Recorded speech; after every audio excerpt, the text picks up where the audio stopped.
یہ جو ہم یہ چاہتے ہیں نا میری ہر ٹینشن دور ہو لازمی، یہ بات ہی غلط ہے. اگر کوئی آپ کو سکون کا یہ نسخہ بتائے کہ آپ کے سارے مسائل ٹھیک ہو جائیں اور ٹھیک کرنے میں لگے رہیں تاکہ آپ کو سکون ملے، ٹھیک کرتے کرتے زندگی تباہ ہو جائے گی، مسائل ٹھیک نہیں ہوں گے. انہی مسئلوں میں ہی خوش رہنا ہے. سمجھ رہے ہو کہ نہیں سمجھ رہے؟ تو مسئلوں میں خوش رہنے کے شریعت نے بہت سے طریقے بتائے ہیں. ایک طریقہ کیا ہے؟ اپنے سے کمتر کو دیکھا جائے، اپنے سے کمتر کو. میرے پاس خواتین کہتی ہیں میاں ایسا میاں ویسا. میں نے کہا چرس تو نہیں پیتا میاں آپ کا؟ نہیں بھائی چرسی نہیں ہے، اللہ کا شکر ہے چرسی نہیں ہے، شکر ادا کرو چرس نہیں پی رہا، ٹھیک ہے نا. میاں کیا ہوتے ہیں آج کل بہت سے، بولو نا، چرسی بھی ہوتے ہیں. بھائی میاں ٹائم نہیں دیتا، وہ بھائی رات کو تو گھر میں آ جاتا ہے نا، ہاں رات کو آ جاتا ہے، باقی سارا دن دوستوں میں بیٹھے رہتے ہیں. ایسے ایسے میاں بھی ہیں آوارہ گردی میں ہی لگے رہتے ہیں، رات بھی گھر میں بیگم کو ٹائم، بولو نا، نہیں دیتے. تو اپنے سے کمتر کو دیکھو نا. میرے میاں جو ہے نا وہ خرچہ نہیں اٹھاتے. وہ بھائی بنیادی نان نفقہ مل رہا ہے، روٹی، دوپہر کا کھانا، رات کا. وہ خاتون کہتی ہے نہیں نہیں صرف یہی تھوڑی ہوتا ہے. مجھے پتا ہے یہی نہیں ہوتا، لیکن بہت سے یہ بھی نہیں کر رہے ہوتے، بہت سے یہ بھی نہیں کر رہے ہوتے. پھر عورتیں ترستی ہیں کہ چلو آدھا تم کر لینا، آدھا راشن ہم ڈال لیں گے، شادی تو کر لو، ٹھیک ہے نا، کوئی اچھا میاں تو مل جائے. یہ کم از کم پورا خرچہ تو اٹھا رہا ہے، اگرچہ وہ پورا اتنا نہیں دے رہا جتنا عام لوگ دیتے ہیں. گزارا تو ہو رہا ہے نا، میاں کا نام تو لگا ہوا ہے.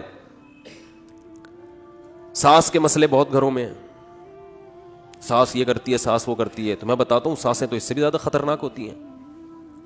تو نبی، اچھا مرد کے بارے میں بھی ایسا ہی ہے. بھائی بیگم یہ نہیں کرتی، وہ نہیں کرتی، یہ نہیں کرتی. ابے فلاں کی بیگم کو جا کے دیکھ، ٹھیک ہے نا، فلاں کو جا کے دیکھ، تو شکر ادا کر. ایک صاحب نے، بڑے دیندار تھے، وہ کہہ رہے ہیں یار میری بیگم جو ہے نا وہ صحیح پردہ نہیں کرتی ہے، میری بیگم جو ہے یہ کرتی ہے وہ کرتی ہے، دیندار نہیں ہے.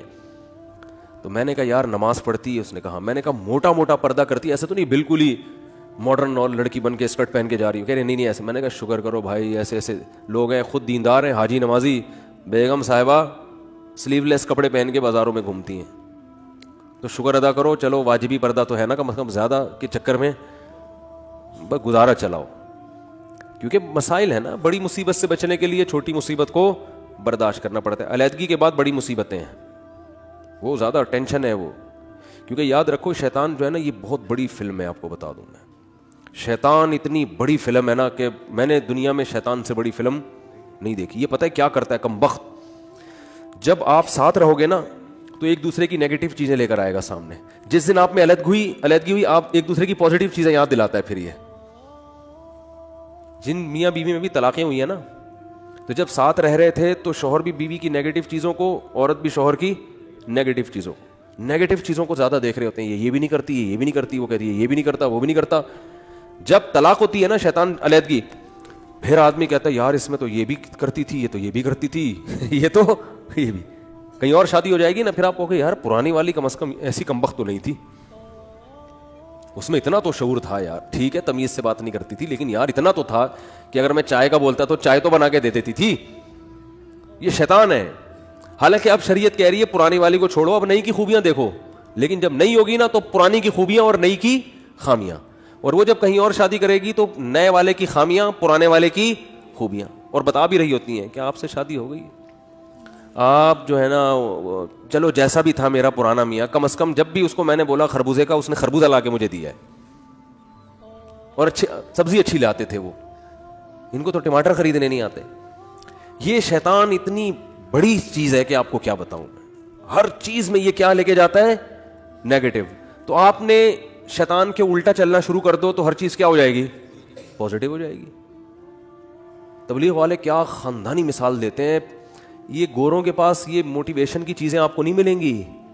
دیکھو تبلیغی جماعت میں کوئی لمبا چوڑا سلیبس نہیں ہے کہ کوئی بڑی زبردست ورک شاپ کروائی جاتی ہو ہیں کہ جس میں جناب کوئی موٹیویشنل اسپیکر جنہوں نے یورپ سے ڈگریاں لی ہوں لوگوں کو گائیڈ کرنے کی، اور وہ جناب آ کے بڑی خاندانی قسم کے ہوٹل بک کرا کے بڑا پروفیشنل اسٹائل میں لوگوں کو سمجھا رہا اور اس کے تجربے ہوں. ایسا کچھ بھی نہیں ہے. لیکن موٹیویشن ایسی خاندانی ملتی ہے کہ ایک آدمی سال کی جماعت میں امیر بن کے، مینیجر بن کے جاتا ہے بغیر تنخواہ کے. ایک سال مختلف قوموں کے، مختلف ڈیزائن کے، مختلف عمر کے لوگوں